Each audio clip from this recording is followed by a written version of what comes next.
Hello, and welcome to day 13 of the Beer Jerk Advent Calendar. He's Luke, He's Matt. and we're here today drinking Palomar from Urbanaut, which is a chili lager. Spicy. Well, Good idea. we'll find out. It's Monday, so I hope you're all having a fantastic Monday. It is pissing down here in Auckland, and I'm just getting psyched up to go to a Beer Jerk running club, in which we run 5 kilometres every Monday at 5:30, rain or shine, Well, so it's we're pretty getting drenched. So pretty much a run to Urbanaut, right? Yeah, so we often run down the Auckland Beer Mile, which is a thing we started a few years ago when we realised a lot of cool breweries and bars were opening up in the sort of in Morningside and Eden Terrace and our little part of Auckland.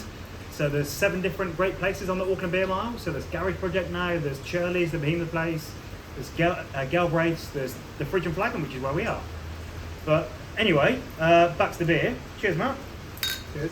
It's a lager. It is a lager, it's a chili lager.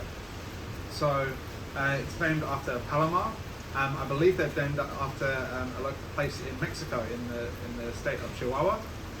And yeah, it's chili lager is something that I often struggle with actually as a style. Go on. We find they're really popular through here. I mean, particularly The McLeod's chili lager. McLeod's make far Super north their chili popular. lager, and we've had a few more through over the years. But I am a bit of a Grinch when it comes to using chili in beers that aren't big dark beers. Okay. I often find there's a bit of a clash, but see how this goes. I've got a bit of the heat coming through off that first sip, but it's not overwhelming. It's don't get too much of that kind of capsicum flavour, which is something that I often find can completely ruin a chili beer for me, where it kind of tastes like red pepper. And so the spice I'm okay with, but I find that flavour profile crashes, and you can get a kind of metallic note from it as well, which I'm not getting from this so far. I'm into this. I'm getting a touch of spice, and it's sort of just enough. And it's it's a lager, so this would be nice to have a few pints of it. And it's not going to be completely overwhelming. It's not burning your taste buds, but there's just a touch of fire just to keep it interesting, I reckon. Yeah, it's kind of that coating on the back of the throat. It's not too kind of peaky, which is one of the objections that I usually have. It's on a really kind of light, crisp, clean lager base. Kind of they've really dialed down to that kind of super bright, clean lager. So you're not really getting too much of that bready character, too much yeast character. It's definitely designed to be super, like as a clean palate for that warmth to get on display. Well, Urbanaut really makes some fantastic lagers, and I remember when Urbanaut first started, which was 4 years ago now, Something like that. maybe. So yeah, they are just down the road from us, and actually when they first moved in, Beer Jerk, we shared a building with them, so we rented space in their big chiller downstairs, and then after a while they grew and we grew, so we just moved up the road. But of course we're still great friends with them. And I remember the first chat I ever had with Bruce, who's their co-founder and head brewer, and asked him about what beer styles he was planning to brew and what he was interested in. And he said lagers. He really loves lagers and pilsners, and I thought, God, these guys are not going to be successful.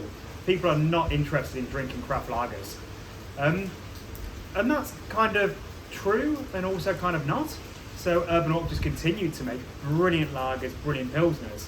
Yeah, the Miami Brute in particular is a huge crowd pleaser. They've just moved that to a 330 can, and it's their kind of super dry, hoppy, like bright tropical lager. So nice. Yeah, it's lovely. And drinkers are sort of just catching up to it's almost like a full circle thing that people get into beer. They're into the hoppy beers and big stouts, then they get into wild fermentation, and often do come back to really appreciating a good lager. Whenever you chat to a brewer, generally the sort of beers that they love drinking and really respect are really well made lagers. It's such a hard beer to make. Well, that's the thing. There's so much technique to it, and I think people think of lagers as easy because it's just such this common style.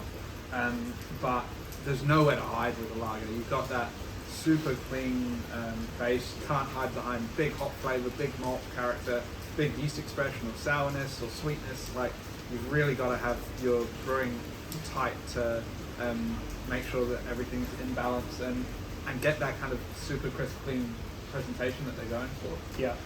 But it's been really great to see Urbanaut's development over the last few years from when we were sat in their basement next to their shaky steaming boiler. When Packing boxes of beer, packing boxes when Beer Jerk was first getting started to now, where with the traffic light system kicking on, they've just opened for the first time with a full tavern license there. Yeah. They've got Urbanaut going on, which is their burger place inside there, so you can head down to get a full pint from Urbanaut, as well as a cracking burger from Jamie, who used to run Toasted Airs. You probably shouldn't say pint, people are going to be furious. A reasonably Big glass. sized glass. People get so angry and use the word pint. Yeah. Yeah, I was there on Friday and had a couple of delicious beers. Keep an eye out for their Eldorado Hazy coming out next week, which is absolutely phenomenal. Yeah, it tasted great at tank. They've got a Nectaron Brew IPA, which is stunning as well. So really cool stuff going on there. And just a lovely group of people who are really having fun with beer. They're doing a lot of interesting stuff with their blenders, with chili lagers, as well as cranking out those kind of standard 4-range beers just impeccably. So they moved away from the focus on lagers and pilsners, which was a good moved idea for marketing. Commercially, definitely the right decision, I would say. So they do all kinds of stuff, like their blender cans are super popular, but still at the core of it, you drink a beer like this and you can tell that the beers that Bruce is especially passionate about are fantastic lagers, whether it's the cool thing or not. Obviously we all know Saisons are the cool thing. Dave Huff, who's the new head brewer at Urbanaut, definitely knows that. It's Dave. Well, cheers everybody to day 13. Sorry it's not really chili lager weather, although hopefully... Or something to warm you up. yeah, to warm you up a little bit. Get rid of the misery from all the rain that's coming down at the moment. Maybe those of you around the country are managing to see a little bit of sunshine and some more summery weather. Well, thanks for joining us again, and we'll see you again tomorrow. Cheers. See you tomorrow. Cheers.